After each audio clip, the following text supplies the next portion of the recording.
Hey y'all, it's Rosie and I'm going to show you how I make my southern pralines or pralines depending on where you're from.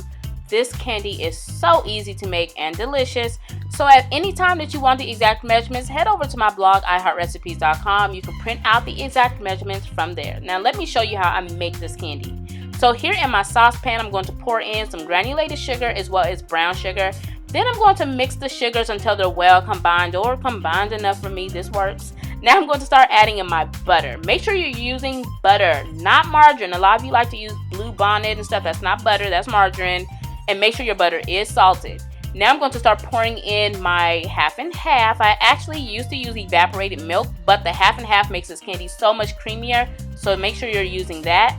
And now we're going to stir everything over low heat. And once everything is nice and well incorporated, just like so, we're going to bring the heat up over, or actually turn the heat up to medium, okay? So now the candy is actually going to start to boil. We actually want the candy to reach 240 degrees Fahrenheit. And once it gets to 240 degrees, we're going to let it boil for about 5 minutes without stirring. And then we will head over to our next step, and that is adding in our vanilla extract. Now you can turn the heat off completely and remove this pan from the hot burner to a cooler one. And now we can start tossing in our pecans or pecans, whatever you want to call them. And now we can fold them in. And I don't know why I'm whisking them in. I don't know. I probably didn't want to dirty up another utensil.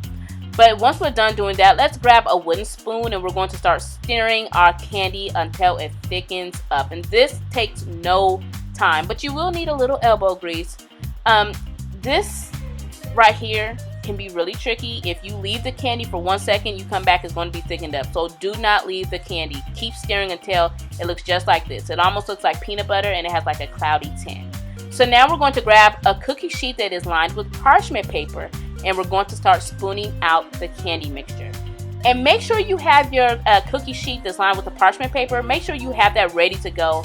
Do that before you even cook the candy, because if you forget to, have it ready to go, you'll have to, leave the candy unattended and it will thicken and it will be hard to spoon out, okay?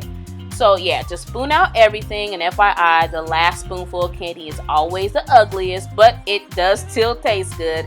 And you know what? That is it. All you have to do is let it cool down and now you're ready to enjoy. Don't forget, if you want the exact measurements, head over to iHeartRecipes.com and don't forget to give this video a thumbs up if you enjoyed it.